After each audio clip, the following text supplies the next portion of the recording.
बिना कर्ज वाली बहू। यह कहानी राजस्थान के एक छोटे से गांव की है। उस गांव में एक गरीब परिवार और छोटा परिवार रहता था।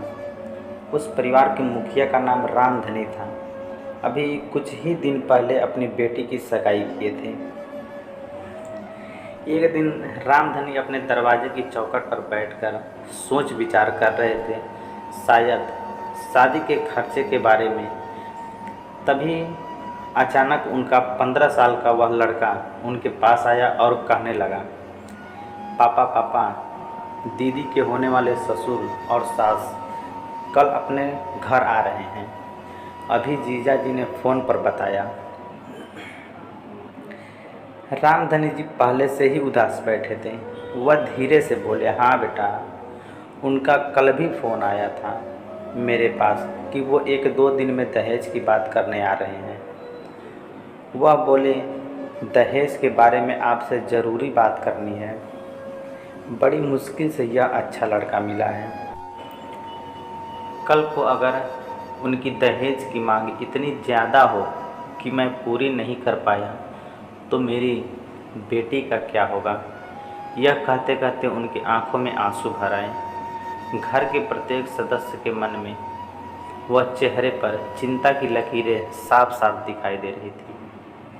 मम्मी पापा को परेशान देखकर लड़की भी उदास हो गई, क्योंकि उसे अपने घर के हालातों के बारे में बहुत अच्छे से पता था। वह जानती थी कि मेरे मम्मी पापा बहुत ज़्यादा दहेज नहीं दे पाएंगे। खैर, अगले दिन लड़की के होने वाले सास ससुर आए।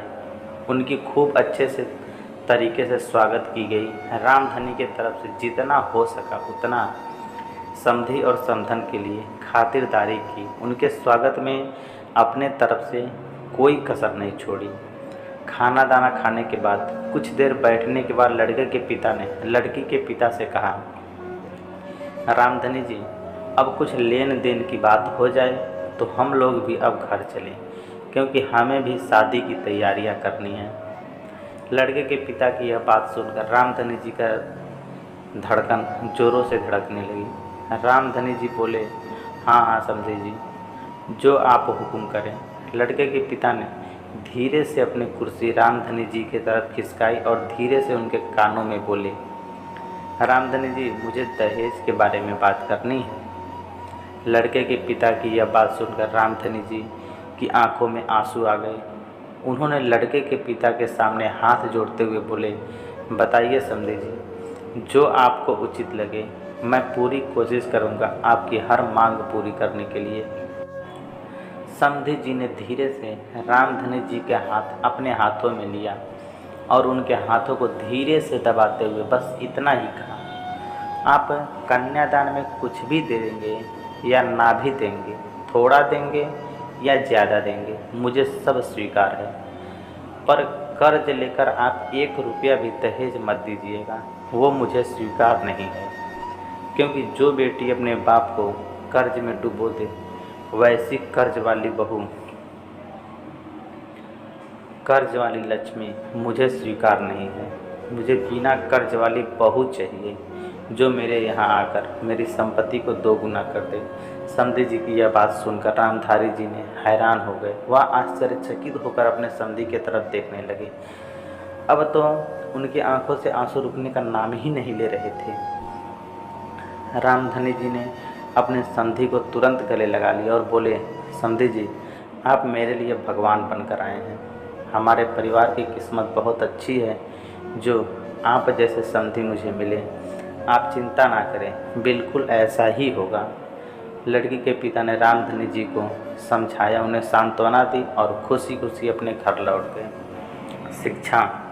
दोस्तों, अगर इस दुनिया में हर लड़का, हर उस लड़के के बाप इस कहानी के रामधनी के समधी की तरह हो जाए और उनके तरफ विचार रखने लगे तो शायद कोई भी बाप अपनी बेटी के बारे में इतना ज़्यादा सोचकर परेशान नहीं होगा। हम सबको यह संकल्प लेना चाहिए कि कर्ज वाली लक्ष्मी ना कोई विदा करे और ना ही कोई स्वीकार करे। दोस्तों, अगर आप लोगों को हमारी एक छोटी सी कहानी अच्छी लगी हो तो प्लीज़ हमारे चैनल को सब्सक्राइब और वीडियो को लाइक करके हमें दिल से सपोर्ट करें और कमेंट सेक्शन में कमेंट करना बिल्कुल भी ना भूलें। बहुत ही जल्द मिलेंगे एक नई सोच और नई कहानी के साथ। तब तक के लिए आप लोग अपना ख्याल रखें। वीडियो देखने के लिए आप सभी लोगों का बहुत बहुत धन्यवाद।